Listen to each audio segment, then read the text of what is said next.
think of the Middle Ages, you think gallant knights galloping along, women in long, overflowing attire, a sea of plagues, lots of filth, lots of wealth, pretty maidens, battles, castles and dingy huts.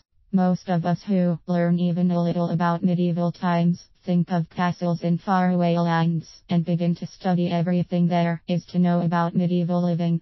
Once we do that, the dress, the food, peasant and aristocratic lifestyles, knights, crests and battles.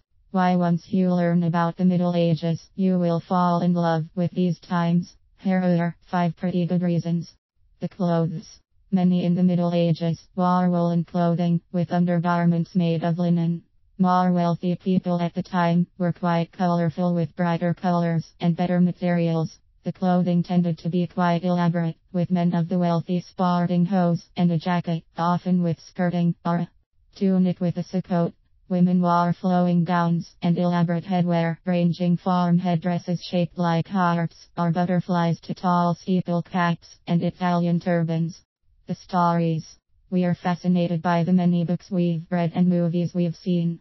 There's King Arthur and George Martin's popular Game of Thrones. Americans don't tire easily of consuming exciting stories of knights and maidens, ladies and squires, battling life and each other in drafty castles and rat-infested hosts. Jobs and occupations dictated the quality of life during the Middle Ages. It was a time of enormous changes, prompted by the Crusades and travel to strange lands that always offer high drama.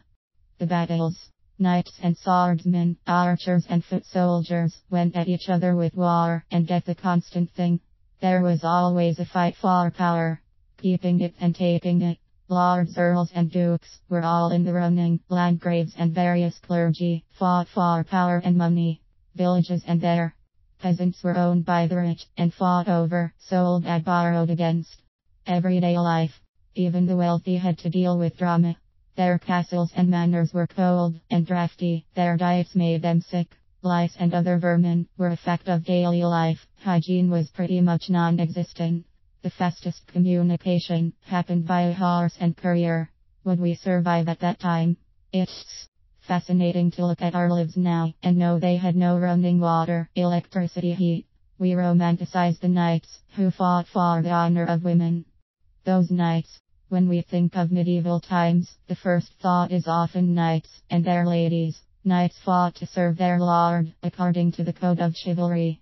Weapons practices included enhanced skills in two-handed sword play, battle axe, daggers and lances. Knights were expected to guard a castle, particularly during medieval warfare.